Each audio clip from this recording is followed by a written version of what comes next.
So in today's class we'll be discussing about the carcinoma of the stomach. न्यूप्लाज कह रहे हैं, न्यूप्लाज का मतलब है न्यू ग्रोथ।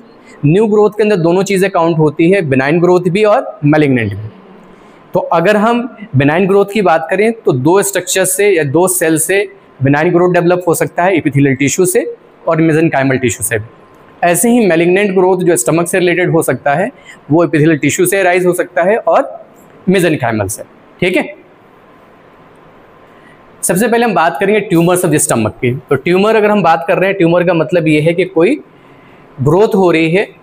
तो अगर इस तरह की ग्रोथ की हम बात करें तो ये अराइज होगा म्यूकोजा से, और ख़ास तौर से प्रीडोमिनेंटली अराइज होगा मेसेनकाइमल ट्यूमर्स अगर हम बात करें मेसेनकाइमल टिश्यू से।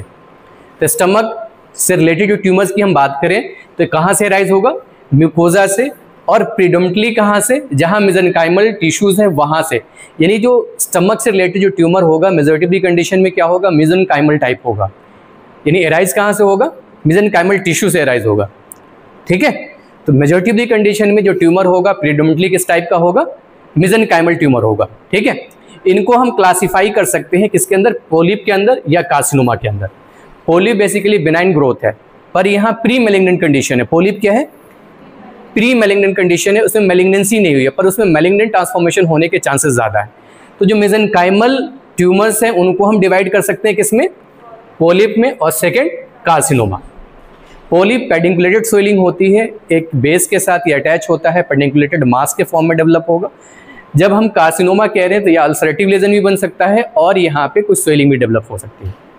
तो मेसेनकाइमल ट्यूमर्स को हम फर्दर डिवाइड कर सकते हैं किसके अंदर? पोलिप के अंदर और कार्सिनोमा। यानी जो पोलिप होगा वो भी ट्यूमर के अंदर काउंट होगा, जो कार्सिनोमा है वो भी ट्यूमर के अंदर, यहाँ भी स्वेलिंग डेवलप होती है, वहाँ भी न्यू ग्रोथ होता है। तो ये भी बेसिकली किसका टाइप है? ट्यूमर का। ठीक है, पोलिप जो हम कहते हैं इसका मतलब ये होता है अप्लाइड होता है नोड्यूल्स के साथ। कोई भी नोड्यूल जो डेवलप हो रहा है या मास है जो प्रोजेक्ट होता है सराउंडिंग म्यूकोजा से ऊपर। सराउंडिंग म्यूकोजा यानी गैस्ट्रिक म्यूकोजा है, स्टमक का जो म्यूकोजा है उससे ऊपर कोई आउटग्रोथ हो रहा है, नोडुलर स्वेलिंग डेवलप हो रही है, पेडिकुलेटेड स्वेलिंग डेवलप हो रही है, इस तरह के स्वेलिंग को हम बोलते हैं पोलिप। तो पोलिप जब कह रहे हैं इसका मतलब है जो गैस्ट्रिक म्यूकोजा है उससे बाहर की तरफ कोई आउटग्रोथ डेवलप हो रहा है। इस तरह के आउटग्रोथ को हम बोलेंगे नोडुलर स्वेलिंग, या मास जो म्यूकोजल सरफेस है स्टमक के सरफेस से ऊपर ग्रो कर रहा है, बाहर की तरफ ग्रो कर रहा है, इस तरह के स्वेलिंग को हम क्या बोलेंगे? पोलिप। क्लियर है? तो पोलिप किसको बोलेंगे? नोडुलर स्वेलिंग या मास जो प्रोजेक्ट कर रहा है सराउंडिंग जो म्यूकोजा है उससे बाहर प्रोजेक्ट कर रहा है, इस तरह के कंडीशंस को हम बोलेंगे polyp.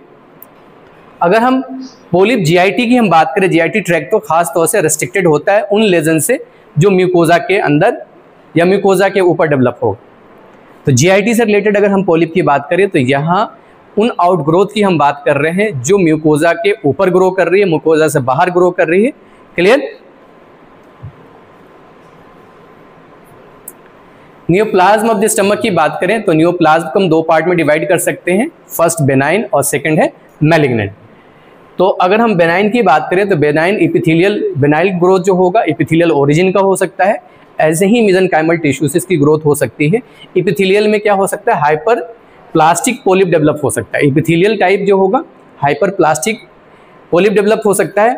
Fundic gland polyp develop हो सकता है, जो फंडस पार्ट है स्टमक का वहाँ ग्लैंड प्रेजेंट है, उन ग्लैंड के अंदर भी अगर कोई ग्रोथ होगा, कोई ट्यूमर डेवलप होगा जो खासतौर से बेनाइन नेचर का हो सकता है, जो एपिथेलियल टिश्यू से जिसकी ओरिजिन होगी, तो फंडिक ग्लैंड यानी fundus part of the stomach के अंदर जो ग्लैंड प्रेजेंट है उसके अंदर अगर कोई ट्यूमर डेवलप होगा, इस तरह के हम बेनाइन ग्रोथ को बोलेंगे फंडिक ग्लैंड पॉलिप्स।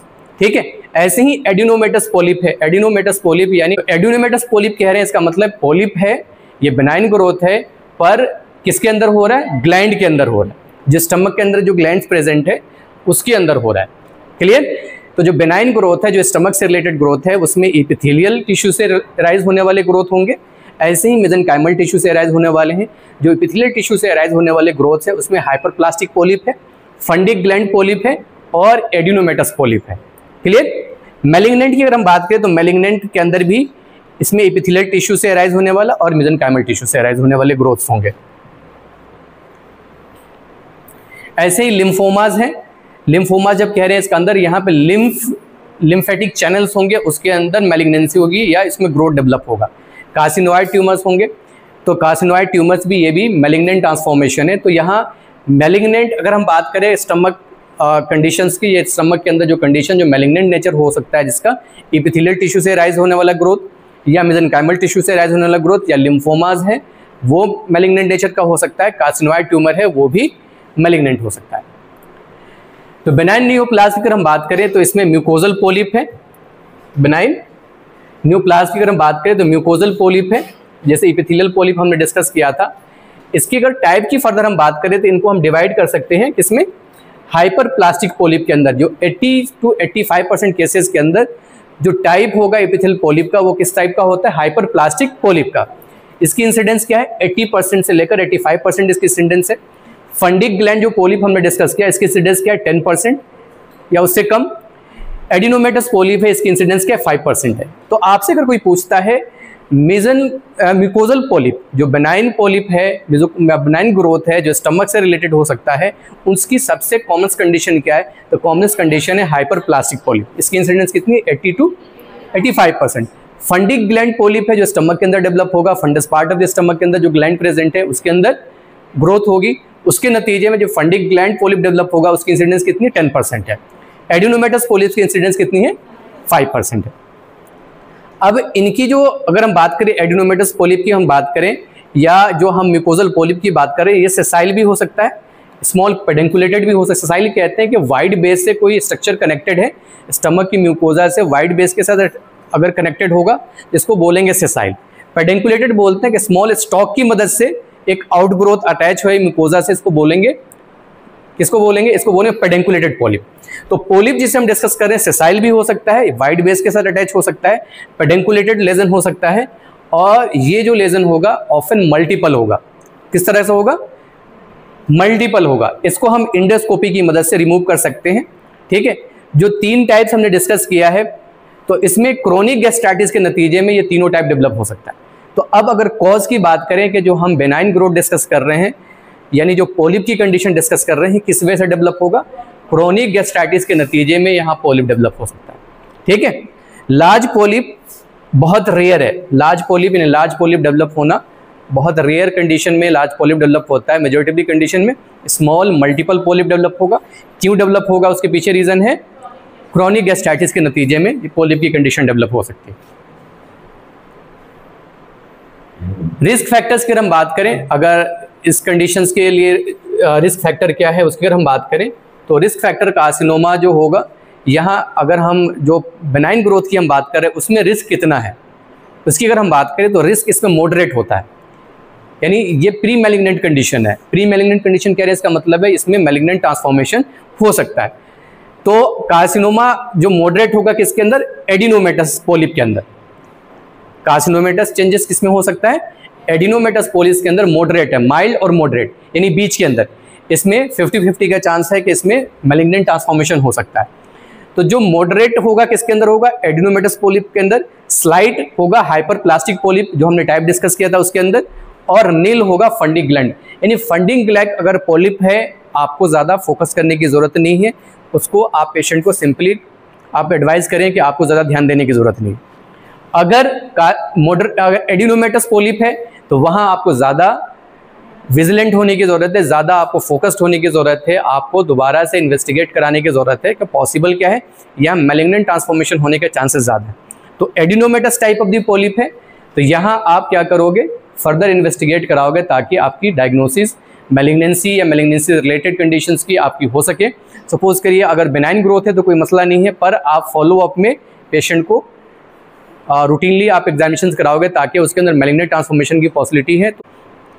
तो रिस्क फैक्टर हम इसमें डिस्कस कर रहे हैं कि कौन से टाइप ऑफ दी पोलिप है जिसके अंदर मैलिग्नेंट ट्रांसफॉर्मेशन की प्रोबेबिलिटी ज़्यादा है, ताकि आप वहाँ विजिलेंट रह सकें।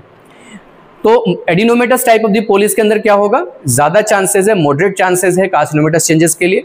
स्लाइट होगा हाइपरप्लास्टिक पोलिप के अंदर, और फंडिक ग्लैंड पोलिप के अंदर जो कार्सिनोमेटस चेंजेस के चांसेस क्या है, रेयर है, कम है, नील है एक तरह से। ठीक है, यानी ये अगर फंडिक ग्लैंड पोलिप है तो आपको ज़्यादा इस पर ध्यान देने की ज़रूरत नहीं है। ये एडिनोमेटस पोलिप ऑफ स्टमक है, यहाँ पे लार्ज साइज नोट कर सकते हैं। यहाँ पे खास तौर से अगर इमेज से हम इसको समझें तो यहाँ एक ग्रोथ है जो एडिनोमेटस पोलिप है। ठीक है, एलोबुलेटेड है, और कॉन्फ़िगरेशन इसकी बात करें तो स्मॉल अल्सरेशन भी यहाँ प्रेजेंट है, मल्टीपल अल्सरेशन है, ये सारे अल्सरेशन के पॉइंट्स हैं। ठीक है, क्लियर है। यहाँ देखें, यहाँ भी अल्सरेशन है, ये भी अल्सरेशन है, ठीक है, और स्मॉल मल्टीपल अल्सरेशन है। क्लियर। मैलिग्नेंट नियोप्लाज्म स्टमक की बात करें तो इनको हम डिवाइड कर सकते हैं फर्दर 3 पार्ट में डिवाइड कर सकते हैं। कार्सिनोमा जिसकी इंसिडेंस क्या होती है 90 to 95%, लिम्फोमा 4% इसकी इंसिडेंस है, कार्सिनोइड ट्यूमर्स जो होगा 3%, मैलिग्नेंट स्पिंडल सेल कार्सिनोमा इसकी इंसिडेंस क्या है 2% है।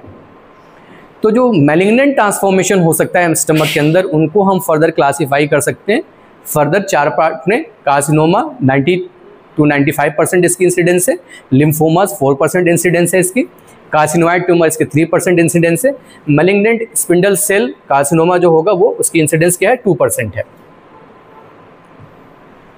गैस्ट्रिक कार्सिनोमा की अगर हम बात करें तो सेकंड लीडिंग कॉज है किसके लिए, cause of cancer related death के लिए। यानी अगर इंसानों की हम बात करें तो इंसानों में जो सेकंड लीडिंग कॉज जिसके वजह से इंसानों की डेथ हो सकती है वो क्या है, गैस्ट्रिक कार्सिनोमा। यानी स्टमक से रिलेटेड जो कार्सिनोमा होगा ये सेकंड लीडिंग कॉज है, सेकंड लीडिंग कॉज है कैंसर रिलेटेड डेथ के लिए। ठीक है, वर्ल्ड वाइड अगर वर्ल्ड वाइड बात करें तो second leading cause, first leading cause क्या है lungs carcinoma, second leading cause क्या है गैस्ट्रिक कार्सिनोमा यानी स्टमक रिलेटेड कार्सिनोमा है। ठीक है, अगर आपसे कोई पूछता है कि कौन सी कंट्री है जिसके अंदर कार्सिनोमा की इंसिडेंस सबसे ज़्यादा है तो बाकी ज्योग्राफिकल डिस्ट्रीब्यूशंस की कंपैरिजन करें तो खास तौर से गैस्ट्रिक एडिनो कार्सिनोमा जापान के अंदर, रेस्ट ऑफ दी पीपल जो होंगे दूसरे कंट्रीज़ के होंगे उनकी कंपैरिजन में 5 to 10% ज़्यादा चांसेस है जापान के लोगों में कार्सिनोमा डेवलप होने के पीछे। ठीक है, इसके पीछे क्या है, इसके पीछे रीज़न है कि वो स्मोक्ड फिश का इस्तेमाल करते हैं, स्मोक्ड फिश का इस्तेमाल करते हैं, तो स्मोक्ड फिश ज़्यादा इस्तेमाल होता है जापान के अंदर और ये रिस्पॉन्सिबल है किसके लिए, गैस्ट्रिक कार्सिनोमा के लिए। तो गैस्ट्रिक कार्सिनोमा जापान के अंदर ज़्यादा कॉमन है as compare to United State. अगर हम पैटर्न की बात करें, पैटर्न खासतौर से अगर इंटेस्टिनल पैटर्न की हम बात करें तो 2 तरह के इसके अंदर ट्यूमर डेवलप हो सकता है, एक होगा इंटेस्टिनल टाइप और दूसरा होगा डिफ्यूज टाइप। तो अगर हम पैटर्न की बात करें जो कार्सिनोमेटस चेंजेस होगा उसका 2 पैटर्न होगा, इंटेस्टिनल टाइप और सेकंड पैटर्न है डिफ्यूज टाइप। ये टॉप ऑफ दी जो क्रोनिक गैस्ट्राइटिस की कंडीशन होगी वहाँ डेवलप होगा। जो इंटेस्टिनल टाइप होगा, इंटेस्टिनल टाइप जो होगा कहाँ डेवलप होगा, जहाँ क्रोनिक गैस्ट्राइटिस की कंडीशन हो रही है वहाँ डेवलप होगा, या इंटेस्टिनल मेटाप्लेसिया की कंडीशन है वहाँ डेवलप होगा। यहाँ रिस्क पॉपुलेशन जो होगा 50+ एज वाले इंडिविजुअल्स के अंदर ज़्यादा इसकी इंसिडेंट देखी जाएगी। मेल टू फीमेल की हम बात करें तो मेल में ज़्यादा प्रेवलेंट है, 2 टाइम्स ज़्यादा चांसेस हैं मेल के अंदर गैस्ट्रिक कार्सिनोमा के लिए। तो अगर हम इंटेस्टिनल टाइप की बात करें तो ये किस कंडीशन में डेवलप होगा, क्रोनिक गैस्ट्राइटिस की कंडीशन है जहाँ लेजन बना हुआ है वहाँ डेवलप होगा। ठीक है, ये कॉमन होगा, हाई रिस्क होगा किन लोगों में जिनकी एज क्या है 50+ है। मेल टू फीमेल की बात करें तो यहाँ 2 टाइम्स ज़्यादा कॉमन है मेल के अंदर as compare to female. Diffuse type की हम बात करें तो ये अराइज होता है डी नोवा, यंगर लोगों में ज़्यादा कॉमन है और फीमेल के अंदर ज़्यादा प्रीडोमिनेंट है। डी नोवा एक कंडीशन से खास न्यू ग्रोथ की हम बात कर रहे हैं। डी नोवा जो होता है न्यू ग्रोथ को कहते हैं, एक टर्म है, फ्रेज है जिसका इस्तेमाल किया जाता है न्यू ग्रोथ को डिफाइन करने के लिए। तो डिफ्यूज टाइप ऑफ दी जो गैस्ट्रिक कार्सिनोमा होगा वो डेवलप होगा, यंग लोगों के अंदर कॉमन होगा, फीमेल के अंदर ज़्यादा कॉमन है। तो इंटेस्टिनल टाइप मेल के अंदर ज़्यादा कॉमन है और डिफ्यूज टाइप फीमेल के अंदर ज़्यादा कॉमन है। गैस्ट्रिक एडिनोकार्सिनोमा, इसके रिस्क फैक्टर्स की अगर हम बात करें तो इसमें डाइट की हम बात करेंगे। डाइट्स यानी वो डाइट जिसके अंदर नाइट्रेट्स ज़्यादा है। बहुत सारे फूड प्रोडक्ट्स हैं, नट्स हैं जिसके अंदर नाइट्रेट ज़्यादा है। नट्स जो इस्तेमाल करते हैं जिसमें हम कई सारे नट्स ऐसे हैं जिसमें नाइट्रेट कंटेंट ज़्यादा होगा। ठीक है, तो ड्राई फ्रूट्स हम हेल्दी फूड मान के चलते हैं पर उसके नट्स के अंदर जिसमें नाइट्रेट ज़्यादा होगा। स्मोक्ड फूड है, जैसे फिश का मैंने बताया जापान में स्मोक्ड फूड इस्तेमाल करते। ऐसे ही एक्सेसिव सॉल्ट जो इस्तेमाल करते हैं बहुत सारे लोग हैं। जो आप फास्ट फूड की हम बात करें वहाँ एक्सेस अमाउंट ऑफ सॉल्ट इस्तेमाल होता है, फैट भी इस्तेमाल होता है, तो ये भी रिजल्ट कर सकता है कि इसके अंदर कार्सिनोमा के अंदर। ठीक है, ऊपर से सॉल्ट जिसको खाने की आदत है वो प्रेडिस्पोज कर सकता है कार्सिनोमा के लिए। तो अगर स्मोक्ड फूड है या एक्सेसिव सॉल्ट है ये रिजल्ट कर सकता है किसके लिए, कार्सिनोमा के लिए। यहाँ फ्रेश वेजिटेबल अगर जहाँ भी कम इस्तेमाल होगा, अक्सर देखा जाता है इंटेस्टिनल कार्सिनोमा की कंडीशन में या रेक्टल कार्सिनोमा की कंडीशन में जहाँ हाई फाइब्रस डाइट कम लिए जाते हैं उनमें कार्सिनोमा की कंडीशन ज़्यादा डेवलप होती है। इसका मतलब ये हुआ high fibrous diet protective effect डालता है नंबर ऑफ द कार्सिनोमा जो जीआईटी से रिलेटेड हो सकता है, चाहे एनोरेक्टल कार्सिनोमा हो या गैस्ट्रिक कार्सिनोमा हो।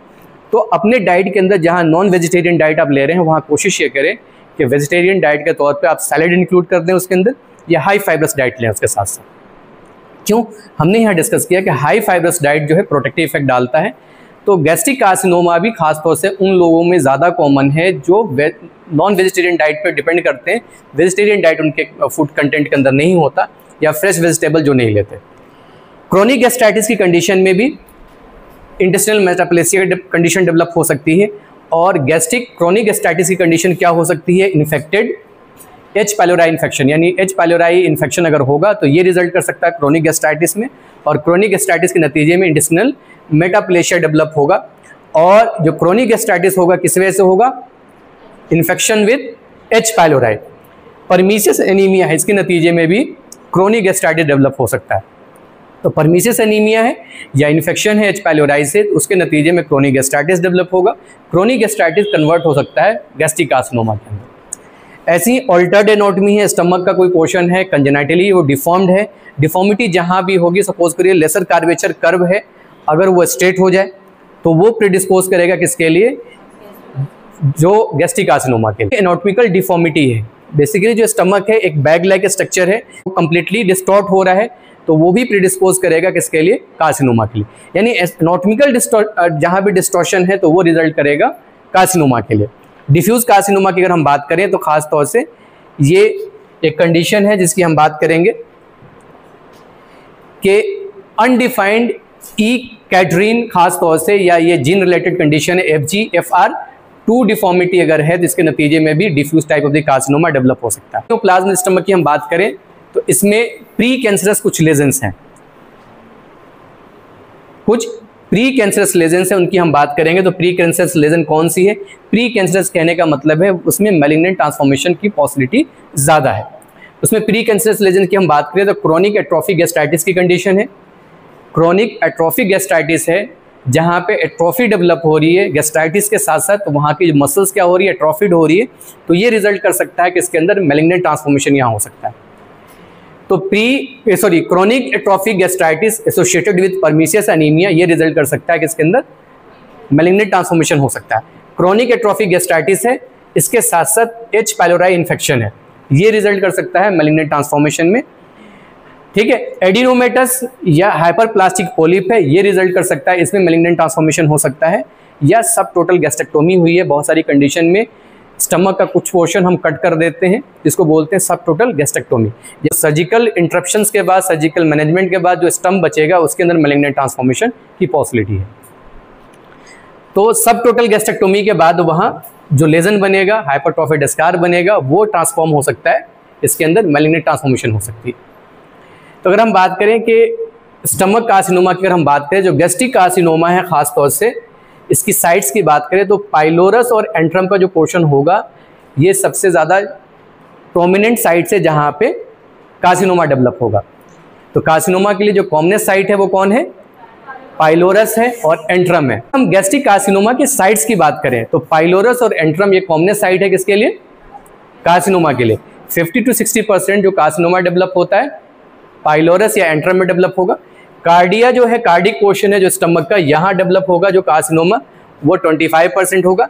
बॉडी और फंडस ऑफ द स्टमक के अंदर जो डेवलप होगा, यहाँ जो होगा ये डेवलप होगा 15 to 25% केसेस के अंदर ये कार्सिनोमा डेवलप होगा।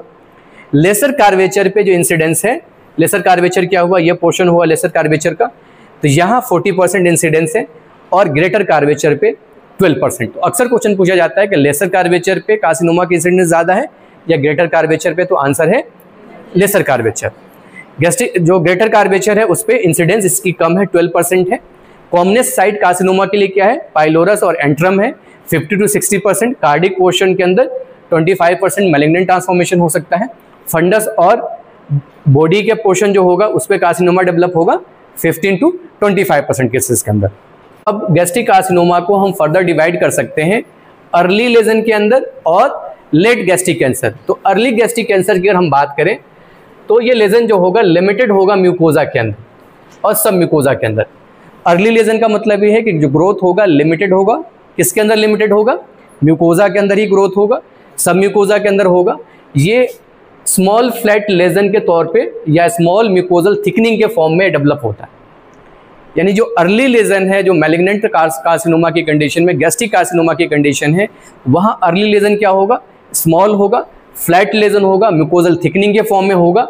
तो अगर कोई रिपोर्ट इंडोस्कोपी की आ रही है जहाँ पे लिखा आ रहा है कि म्यूकोजल थिकनिंग प्रेजेंट, इसका मतलब क्या है, पॉसिबिलिटी किसकी, तो गैस्ट्राइटिस की कंडीशन हो सकती है, और उसके अंदर अगर कोई मैलिग्नेंट ट्रांसफॉर्मेशन हो रहा है तो तब भी म्यूकोजल थिकनिंग होगी। तो अर्ली स्टेज अगर म्यूकोजल थिकनिंग है तो ये इंडिकेट करता है किसको, गैस्ट्राइटिस, उसके बाद मैलिग्नेंट ट्रांसफॉर्मेशन को। ठीक है, तो जो इंडोस्कोपी से हम रिपोर्ट जनरेट करते हैं इन्हीं अंडरस्टैंडिंग को समझ के करते हैं। आई बात समझ में? तो अगर हम गैस्ट्रिक कार्सिनोमा को डिवाइड करना चाहें तो दो तरह से इसको डिवाइड कर सकते हैं, अर्ली गैस्ट्रिक कैंसर और लेट गैस्ट्रिक कैंसर।